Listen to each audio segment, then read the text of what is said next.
For those of you who aren't aware, my name's Nat, and I work at Exceptional Individuals. I support neurodivergent people in the workplace, and I have a master's in neuroscience. I am autistic, so I have all the credentials. You may be noticing the elephant in the room.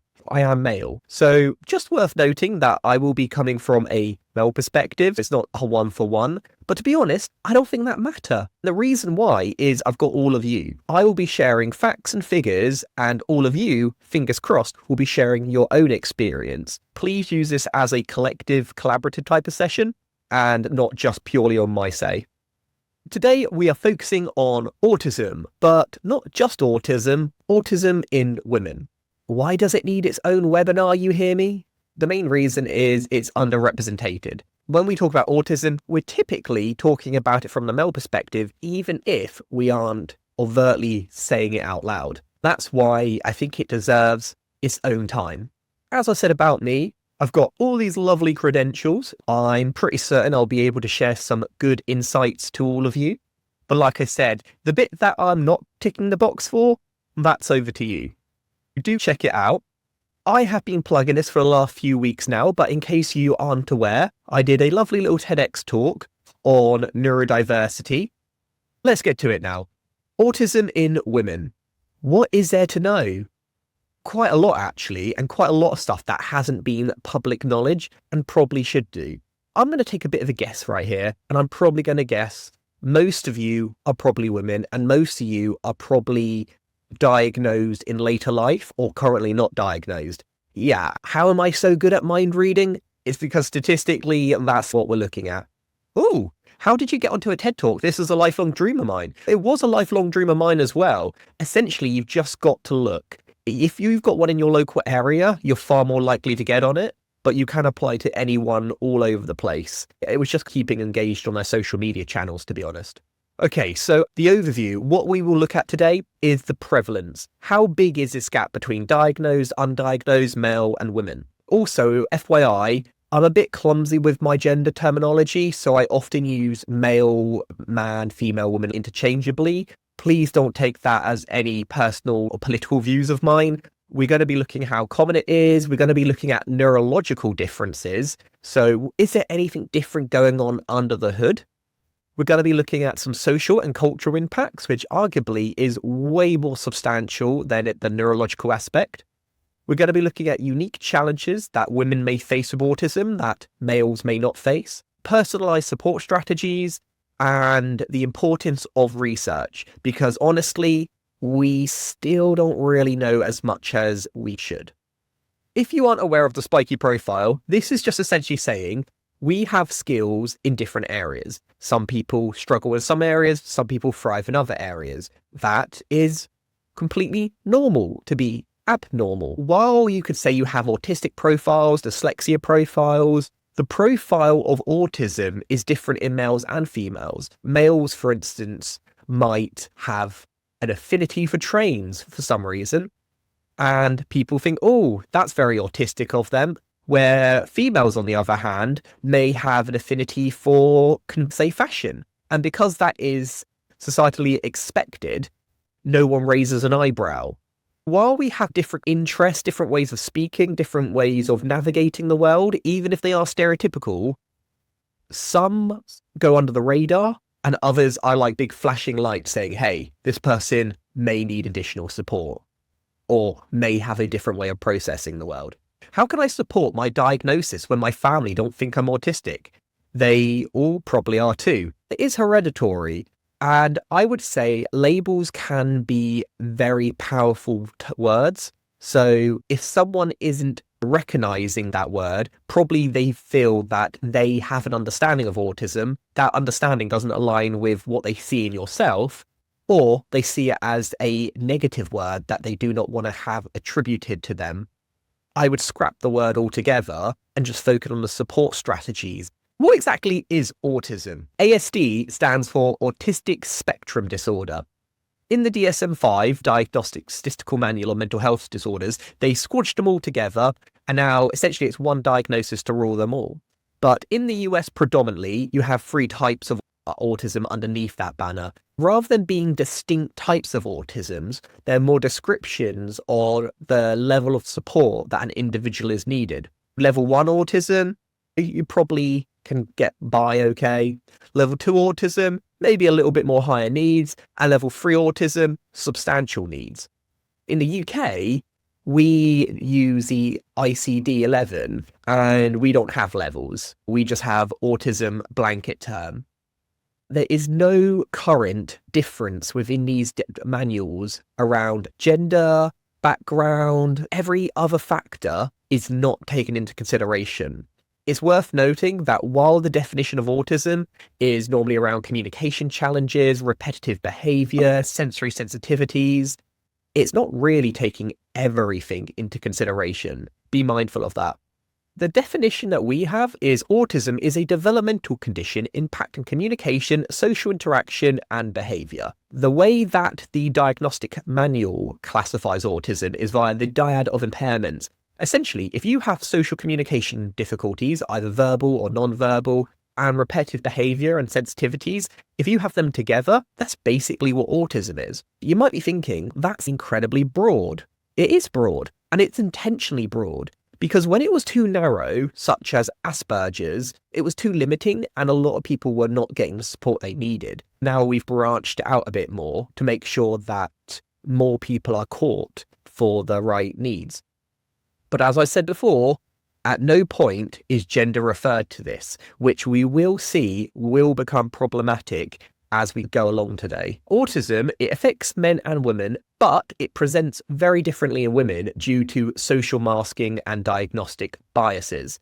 Again, we will be looking at the neurological side today, but honestly, it's the social side which we probably have got to be a lot more visual and agile on. The number one reason why autism is different in women to men is masking. Masking is a little bit of a buzzword that people are using often, but it is a real thing. Masking, peacocking, camouflaging. Well, I think peacocking is a different thing actually, but camouflaging and masking are interchangeable. Essentially, it's that the world expects you, a human being, to operate in a particular way. If you divulge from that norm, you are considered weird and scary. People do not want to interact with you. You may get less opportunities. You might find it difficult to make more friends. So you essentially fake it. You become an actor, a great artiste. You learn to match and mimic what the other people around you are doing. And so much so that people don't even realize that you might have a different way of processing the world. And that seems fine. Everyone's winning at this point. They think you're normal. You aren't getting any added grief. But the challenge is it can lead and will lead to burnout if you don't get that kind of respite. Examples could be, maybe you find eye contact quite challenging. You can do it, but it will wear you out. Maybe communicating in large groups. Again, you can do it, but if you do it and you don't have respite, you are going to get really worn out. Maybe talking about something you have zero interest in, like sport. I hate football. And when someone talks about it, I struggle to remain remotely interested. But people expect me to be interested into it because I am a male in the UK. Of course I love football. The same things can be said for any person of certain backgrounds. People expect you to have a certain love or affinity. It might mean that you repress your stims or your movements. It might mean that you are always trying to put on the right smiley face, even if it's not what you naturally would like to do. It's tiring trying to be someone you're not every single day. But a lot of us become experts in it, and that will eventually catch up to us later down the line. Women often mask autistic traits, and that is not only exhausting, it also means that the likelihood of getting a diagnosis is a lot less. Because when they open their big old manual to look at what autism is, suddenly the way that you are masking your autism, that's not documented in the guide, so you're probably not going to get a diagnosis. It can display distinct neurological patterns with greater social challenges. All right, let's see what we got here. Oh, spot on. I remember thinking that everyone came home from the office and had to immediately get into bed in the dark and stay silent. Yeah, I do, but I see what you mean. You only know what you know. It's when people start sharing their own experiences, you realize, what? How come you can go on, but for me, I'm completely drained? Ladonna says, I'm having issues unmasking because I've been forced to mask for so long. That is true. Like when you have a burnout and you hit rock bottom, most people would say, hey, it's time to change your ways. But easier said than done. How do you unmask or stop masking? That is challenging. I would say mostly it becomes to understanding what you have been doing. For instance, understanding what we mean by masking, first of all.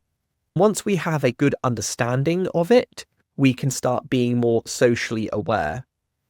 I think also it's about the environment you put yourself in. It's also could be seen as quite out of character for you to suddenly acting different. Normally it's a gradual approach. But if anyone else has any tips, please do share. For myself, I probably still do mask, but I have more situations where I feel comfortable in that I do not have to. I suppose it's not like unmasking in every place. It's bit by bit changing the different circumstances where I feel comfortable to be me. Hi, Sasha here. I'm working on a charity organisation in Denmark. Nice to have you. Is that process I'm searching for knowledge and expertise abroad? Is that something you find interesting? Absolutely. Autism, while there is a lack of information, internationally there is not as much research as ideally there should be, or not a lot of research always gets translated. Very famously, Hans Asperger, while very controversial, he did loads of research on autism that we in the West, in the English-speaking world, only found out about long after he created that research in the war. Again, controversial figure, but his research was still really useful, but we got it way, way later. Do children mask, or is that something that people do as they get older? Yes, it is something that happens as you get older, but children learn to mask really early on. Just think about if any of you have a child. I'll use this example because it's one I experienced recently. If you would fart in front of a child, they don't care. But then when you start making a deal about it, then you start doing it and they start laughing their heads off. And it's because they've learned that response that they will get a reaction out of you if they make a big deal or song and dance about it. Children are always grasping and learning and expanding.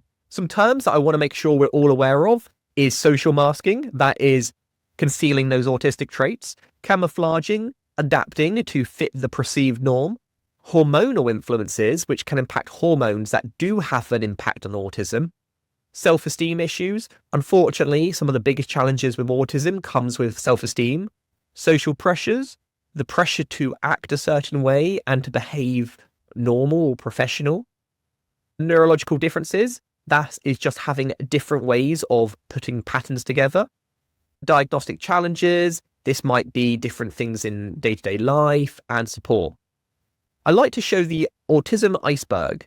What this essentially is saying is that what people think autism is only the tip of the iceberg, and actually autism is way, way more. It can affect every element of life. These just aren't things that people typically consider.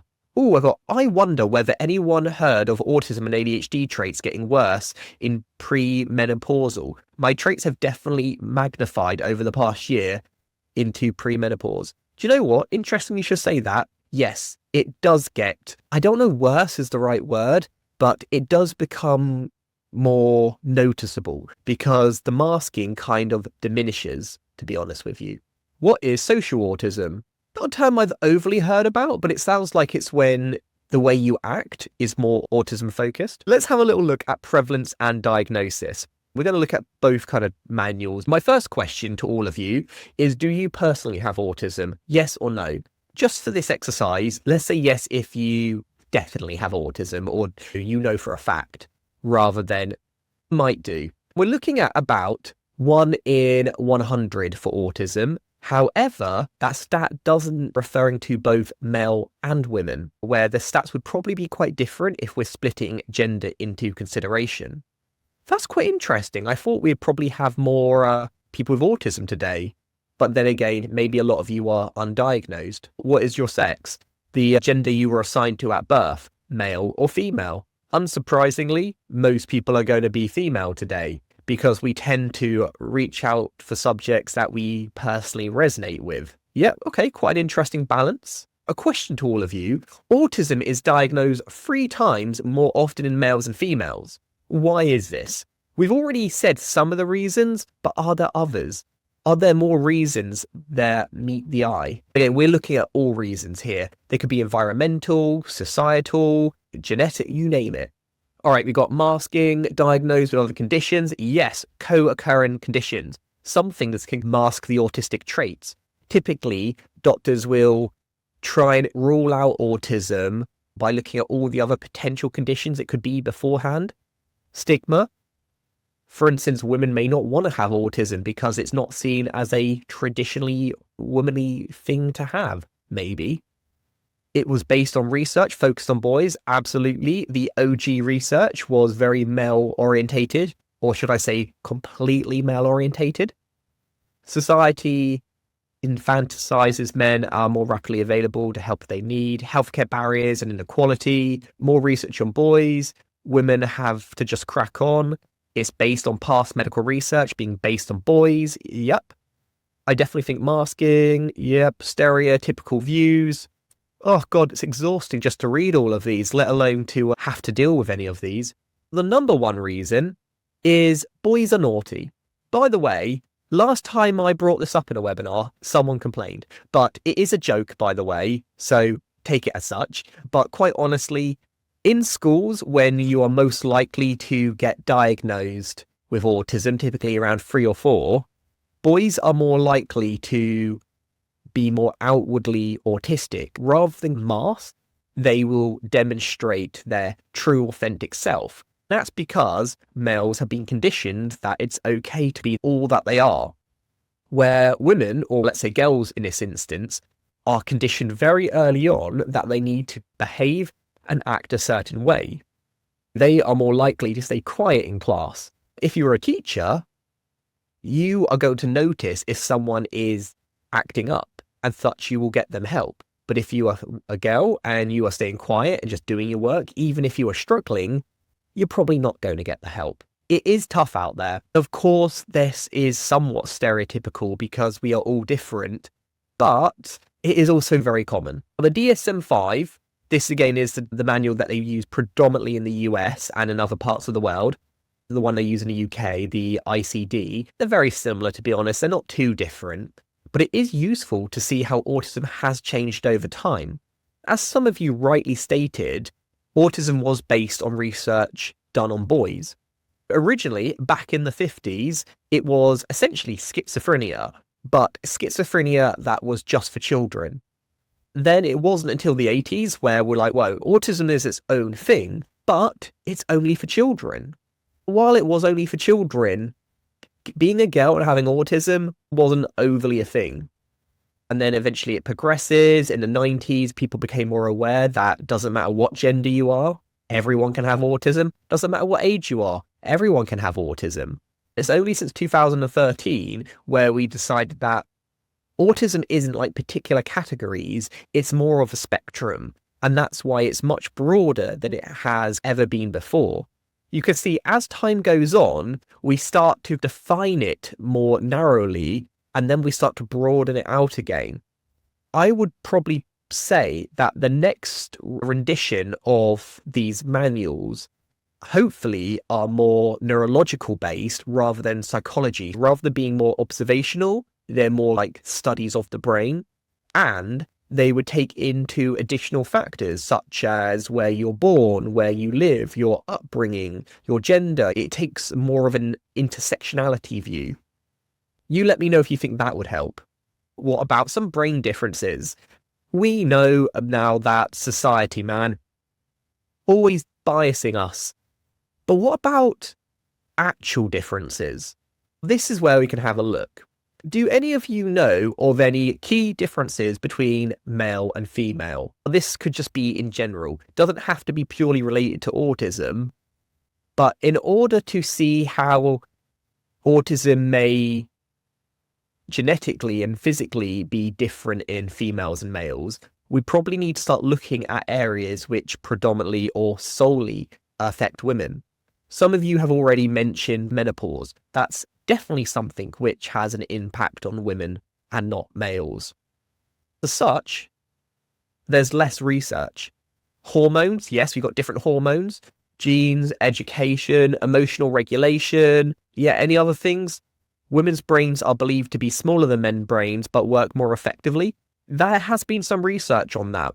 Brain size doesn't have any correlation to intelligence. Apparently, Einstein's brain was actually smaller than average. Female brains develop faster, which often can mean that they are less likely to get spotted. Because when we are comparing children, we normally compare them, as they say, apples to apples, when actually they're not, they're very different. A male at 3 will be quite different to a female at 3, but quite often we don't really make that distinction. Maybe some of our interests aren't so weird, e.g. psychology. I don't think they're weird at all. I think questioning what we mean by weird, yeah, we could go on to that all day long. Some differences which are worth noting about is chromosomes rather than XX. We've got XY depending on male or female. You've got different reproduction organs. You've got different hormones, estrogen, testosterone, different responsibilities. Essentially, there are differences. We would be naive to say that they do not have an impact on autism. We know autism is not one thing, it is many things. The likelihood that any one of these factors could have a different output to how autism is seen is very high. In a nutshell, autism essentially comes from your parents. It is genetic, and it can also happen from very early on in life. It can be from different chromosome changes. These are things that can affect male and female, but it is distributed slightly different. The male genes are more likely to be passed on. In terms of how it manifests, essentially how autism looks, it can be difficulties with communication. But those difficulties could look very different. It could be repetitive behavior, but repetitive behavior might be considered normal. For instance, if you are, again, I'm going to be really stereotypical here, but if you are lining up your makeup, probably no one would see that as weird. But if you are lining up tiny little trains, people will say, whoa, that's a bit weird. Things get noticed whether or not they fit in with what people expect. Co-occurring conditions. You might have other conditions which have a higher hierarchy. Let's say you have dyslexia or you have depression or OCD. The likelihood of having your autism recognized starts diminishing a lot. Then you've got your sensitivities. Some people might be sensitive to sounds, and that would be quite noticeable. But other people might be sensitive to certain textures, which might go under the radar. When it comes to empathy, empathy is not being able to connect with someone. It's more about not connecting in the same way that you may expect. I think there's always been a massive misconception when it comes to autism and empathy. On this screen, I want you to rank what you think has been the biggest impact autism has had on women. For instance, if you think self-esteem has the biggest impact on women's life overall due to autism, rank it as number 1. If you think it's had the lowest impact, rank it as number 8. I wasn't offered any help until I was in my second year of university. Anytime I used the available support, I was procrastinating, get anxious because it was out of my normal mask routine. I hear you on that one. Maybe some of our interests, I also agree. They're not weird at all. Is autism always passed from parent to child, or can it skip generations? It can absolutely skip generations. Genetics are weird. They do not follow 100% pattern. You could have blonde hair. Your children might have blonde hair. That would be genetic. You could have blonde hair. Your child could have black hair. That would be a lot rarer. It's still absolutely possible. So things don't always work. Also, genes can lay dormant. So it might mean that in certain times of your life when you're more stressed, that you notice things that you hadn't noticed before. When you have lived for over 40 years not knowing, then symptoms can almost be invisible to the world around you. All happens when I broke down. Yeah, typically that is what happens in later life, is that you'll only notice when those support barriers that you have up are no longer there.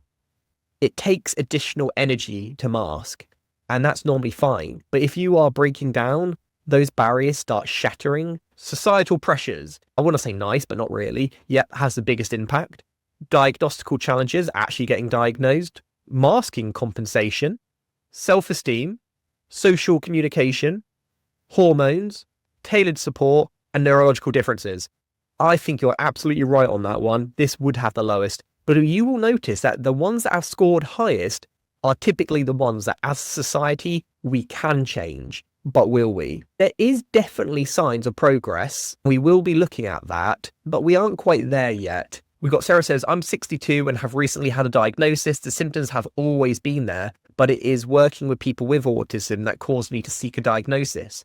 Do you know what, Sarah? That's quite interesting, because often if we see ourselves in someone else and they have something that we do not, then we'll start to question it. That often happens with children as well. You're like, you know what? I see myself in my child, and my child has recently been diagnosed. Maybe I am. That's also very common. So this is some research which take with a pinch of salt, okay? Because I think more research is definitely needed. However, autistic boys often show sensory motor brain differences while girls display unique social emotional patterns, possibly linked to fetal testosterone. What we're saying here is that there may be kind of more grey matter in males and females. So genetically, males might actually be more likely to have autism. Some of the results are showing that. But I think it's worth noting that while there may be a difference, I don't think autism is 50-50 in male and females, or at least it doesn't look that way. But that's not to say there's still not a high number of women who probably are autistic or would at very least benefit from some of the support that can only be accessed if you have a diagnosis of autism. When we look at autism, people say, oh, am I autistic? It's hard to say. Genetically, almost impossible, because genetically, we don't really know what autism is yet. We do know that it's due to many different common genes that are all slightly different. When they are all put together, autism can come out in many different ways. When people say, if you know one person with autism, you know one person with autism, they're not lying, because autism genuinely is unique for every single person. It's not like, I'm trying to think of another medical condition where you either have it or you don't. It is very much a spectrum. And it's not a spectrum which is either you have it in one way or another way. It can change and fluctuate over time. Males are definitely more diagnosed. That is a fact. Reason for that fact could be a mixture of genetics and societal. It's quite difficult to pull those reasons apart. They do, though, display more overtly behavior. Essentially, they act more autistic, or more autistic in the way that people have come to expect. Where females, on the other hand, are much more likely to camouflage, because women have ridiculous amounts of societal pressure put onto them from a very young age on how they should act or expected to act. And that really does impact every single element of life. Oh, Anna says, I'm 56 years old and ADHD. My psychiatrist recommended an ASD referral as I scored extremely high. I'm being referred for diagnosis, although I already know what the outcome will be. Do you know what, Anna? On that, I would probably ask you, what do you hope to get from that diagnosis? If you already have ADHD, is there much benefit in having an additional one? It'd be interesting to know your motivations for going down that route, because it is expensive. But I will say, if any of you are seeking a diagnosis, make sure that you get it from a person who has plenty of experience of diagnosing women and not just men, because that will impact what they look for. Let's have a little look at social and cultural influences. Depending on where you come from in the world, has a big impact on whether or not people see you as normal, abnormal, autistic, allistic, which is not autism. I think this will be quite interesting. Nice and simple. All you need to do on this one is slide left if you think this is more visible in males, or slide right if you think it is more noticeable in girls. This would be quite interesting. While we can't see each individual's results, I would imagine, depending on what culture you're from, these could vary. When people think I'm being difficult because I can't be in the same room as a candle or plug, and can't touch certain textures. The thing is, they only know what they know. To them, this is not going to be an issue at all. They find it very difficult to empathize. And this is why I find it quite funny when people say those with autism struggle with empathy. I would say neurotypical people struggle with empathy. Or to put it more accurately, people struggle with empathy. We find it very difficult to see how someone else might experience the world, if we aren't experiencing it ourselves in that exact same way. Is self-diagnosis valid? It depends. Valid in terms of being an actual diagnosis? No. I think saying you have autism spectrum disorder without a diagnosis would not be true. Getting a diagnosis is really difficult, is really expensive. There are massive delays. And quite honestly, if you find a label helps you in day-to-day life, then I see no harm in it. I would say I resonate with autistic characteristics. I'd be a little bit more careful with my language, but ultimately, if someone has no idea how to help you and they understand autism and you say, I have autism characteristics, that will give them a foundation in order to build upon to find the right strategies for you. It's valid in terms of if it helps you, but it's not valid in terms of medically you are absolutely classified. Hi, it's me, Alban. My sister is 5 and often feels trapped with herself. Initially, no one understands, but it is more clear that she has gone through life in struggles. Yeah, trauma is a real big challenge. A lot of people with autism also suffer from post-traumatic distress, which is quite a common co-occurrence as well. Anyway, let's see some of these results, by the way. We've got, where are autism traits more visible? Most of you have said males. Yeah, that's because that is due to what we've come to expect. Where is disruptive behavior more common? Males, again, stereotypical, but mostly is. Who do teachers identify more easily with autism? Yep, absolutely males, because they don't have much training on autism, and the training they do have is quite stereotypical. Who faces greater pressures to mask and conform? I think it's fair to say girls do. Obviously, you could debate it, but I think you'd find it a challenging debate. Who shows more sensory-related brain differences? That's interesting, quite middle. And I think that's probably a fair assumption, that it affects both, just differently. For whom are parents more proactive in seeking a diagnosis?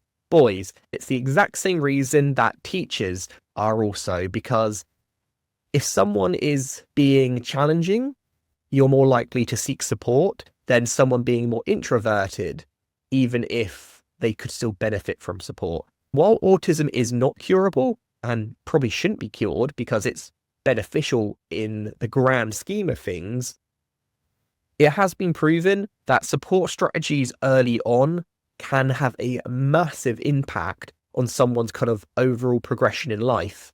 It's very difficult to undo that once someone hasn't had support early on. What do you mean by disruptive behavior? Disruptive behavior is anything that causes friction with another person. Let's say stimming, right? Nothing wrong with stimming. That's when the body kind of like releases some pent up energy in order to re-regulate the self. If someone is stimming, I'm not saying there's anything wrong with it, but it's probably going to distract the other children, and that will make it harder for the teacher to teach. You see there, disruptive doesn't necessarily mean it's a negative action. It just means that it is causing some sort of friction. What age were you diagnosed at? We will probably find that most people who are diagnosed, who are female, are diagnosed later in life, where most people who are male are typically diagnosed early in life. Morgan says, if the comorbidity between anorexia and autism in women is quite high, and something I have experienced, I would argue that is quite highly disruptive behavior / mental illness. Anorexia, I think, is something which other people can ignore, to be honest. I think it can get to a stage where it's disruptive, but not to the point where people notice it and act upon it particularly fast. All right, so yeah, most people here have been diagnosed, if at all, a lot later on in life. Interesting, right? This, unfortunately, is really common. Women who resonate with being autistic, so self-diagnosis, typically will not get a diagnosis because they might think, what's the point? I've been okay this far in life. Why would I even bother to go through all the hassle and faff of getting a diagnosis this late in the game? So you will find that the stats are always going to be a little bit skewed unless we have a dramatic culture shift. Let's go back a little bit to school now, because school is the original sin. It's where the trauma initially starts from.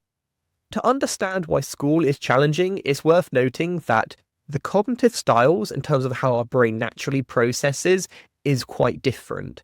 With autism, it's much more detailed orientated, analytical, whereas those with dyslexia are much bigger pictures. All you really need to know from that picture is that there is a difference in terms of how the brain solves challenges. And those who are neurotypical are normally somewhere in the middle. Because again, typical doesn't mean better nor worse. It just means the average, the largest amount of people. Lindsay says, I often get told not to talk about my autism as if it is suffering or nasty disease. I'm supposedly using autism as my excuse. Again, that is a challenge with people struggling to empathize. And that really shows you that empathy is not an autism problem. It is a humanity problem that we must all get better at. What sets were you in? I find this is really interesting, this slide, because if you are male, typically you get put in the bottom sets with autism because you are seen as struggling and disruptive. Yet if you are female, typically you get put in the top sets or higher sets because it has been said that development is quicker in females than males. Again, the challenges may not be necessarily related to academics, but more kind of social. It isn't going to reflect your sets. This is actually what I expected, which is worth noting because people have this assumption, wrongly may I say, that if you are doing academically well in education, that you clearly aren't in need of any additional support and you couldn't have autism. Autism does not affect intelligence.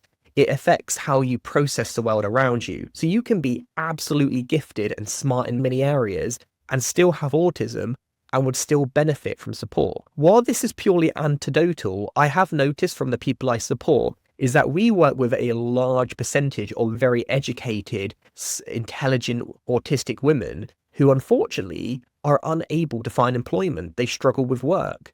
And it's because they may have not had support with social challenges early on. You might absolutely excel in academia, but because you hadn't had support in other areas, which are just as crucial for later life, challenges arise. April says, I was in the top sets for subjects such as English, Welsh and French, but in the bottom sets for maths and technology. I think, yeah, it can vary. Remember that spiky profile that we spoke about? Morgan was on the top sets, but can't make phone calls or remember how to make meals. I think that is a great example of what we're talking about here. All right, moving nicely on because we've got so much to get through. The cultural influences. Depending on where you are in history, that makes a massive impact on whether or not you are seen as autistic, as an advantage, as a challenge. Geographical, some places in the world, autism is seen as madness. Other times it is seen as a benefit. Other parts of the world, autism isn't even recognized in women still. In other parts of the world, it varies dramatically. Also, socially economical. Like if you come from a well-off background financially, the likelihood of going to a school that has better support for diagnosis is a lot higher. If you come from an area with low funding, you probably are less likely to be able to get a diagnosis. So we've got to take everything into consideration, which once again, our current systems do not do. Other things is the stereotypes where males are more likely to be autistic. Education, the traits, we've talked about this time and time again, but these really are two of the most crucial things that we need to really look at. I wouldn't hold our breath on all the neuroscience, like MRI type technology. We are a long way off for that. The other thing that I think we should probably consider is the other challenges that come along with being a woman in the world we live in. This one, honestly, this list could be as long as we possibly wanted it to be. But what situations do we think that have additional strain due to thinking differently and being a woman? Again, we're layering up that kind of intersectionality. For instance, women weren't able to vote for a very long time. So less research or less funding would be put into initiatives that weren't seen to affect women. Okay, we got raises at work. We know that there is a glass ceiling for women and there is a massive gender pay gap, but we also know that neurodivergent people are less likely to raise higher in the ranks. You've got a double whammy there. Care duties, absolutely. being pretty, yes, expected to look a certain way.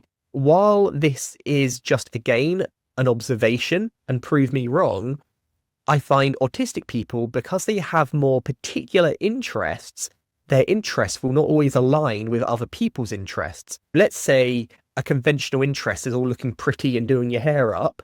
If you are an autistic girl, that may not be something that you care about. As such, people see you as the other. The thing is, while some people will fake that interest, those with autism really struggle to fake that interest. While again, I appreciate I am male, the counterpart for me is that people expect me to like football. And I just don't like it. It meant that at school and lunchtimes and breaks, who am I to hang out with? When we do sports, the girls would do volleyball or they would do netball and the males would do football. You see how the way we kind of divvy things up do have impacts. Okay, what we got here? Smiling, fluorescent lighting, office chit chat, not being rude, blunt, honest, feminine, not fitting in, burnout, traditional rules. Oh my God, there are so many. We've got an uphill battle, but it is something that we can support. Challenges that I resonated beforehand was gender biases and stigma and late diagnosis, which can often hinder support.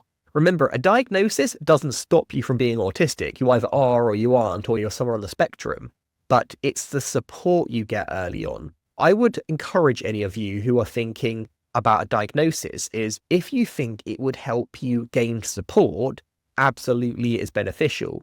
I would also encourage those of you with children that even if you feel that your child isn't currently struggling and doesn't need support right now, it's good to get the support early on, because when you want the support, it's really not an overnight thing. It can take a few years to get into place. The last things we'll finish up on is support strategies. This is where I'm not going to tell you the answer, because you tell me. What are some strategies that can help autistic women? I know a lot of you are autistic and are women. Are there things that you have found that have almost counteracted some of the challenges that we have mentioned today, or some of the things that could make it easier? Poppy says peer support. We've also got coaching, empathy, teachers, good quality teachers as well, community, nice, knowledge, empathy, language, information, finding similar people. So finding your own tribe, I like that. Talking about it, language, validation. These are great. Keep them coming. Activities that I enjoy. So finding a nice bit of respite.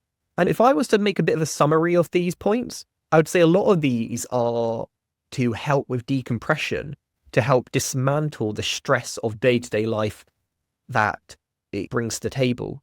Sarah says earplugs and screens around my desk. Yes, I like what I call nooks. I like having little kind of nooks. I don't like big open spaces, and I find it calming and reassuring. Listening, live music, watching TV, brilliant. You know what? Whatever works for you is the right answer. People often come to us looking for the definitive answer or recommendations and technologies that can make life easier. It really doesn't work like that. If I could say my top tips, it would be early intervention. Get screened for autism early on. It would also meet sensory needs. So if someone is struggling with loud sounds or sensory information, do tackle that head on. If you ignore it, all it is doing is taking cognitive processing power away from the task that you actually want completed. And finding the right tools and equipment, gadgets and gizmos and coaching and mentoring that works for you. It really isn't a one-size-fits-all approach. If something doesn't work, do not get disheartened. Keep going, because there will be something that works for you. Often it's not like a miracle silver bullet. It's like a cocktail of different solutions that together can offer overall support. I find community is probably the best type of support though. The main thing you need to know about research is that we have not cared about women for many years. However, in terms of positivity, you will notice that the amount of papers being done on gender differences is skyrocketing. It is growing and growing every year. So positives are happening. It is slow, but it is a steady progression. To conclude, we need to have a culture of belonging in order for autistic women feeling that they no longer need to mask. But in order to get there, We need to stop isolating people. We need to accept people, and then we can move to belonging. It's not something you can rush overnight. It takes a lot of cultural change. Yes, there is differences in male and female, but the predominant difference is how they are treated, not because they are genetically alien or foreign to the male counterparts. If any of you are autistic and female and in the UK, you can get support without a diagnosis. And this part is really crucial, by the way. If you are not diagnosed, you can absolutely get a workplace needs assessment. And I highly encourage you all to do that if you are eligible. If you're not in the UK, you can still get them, but they do cost. So worth noting, but they are a lot cheaper and a lot quicker than getting a conventional diagnosis.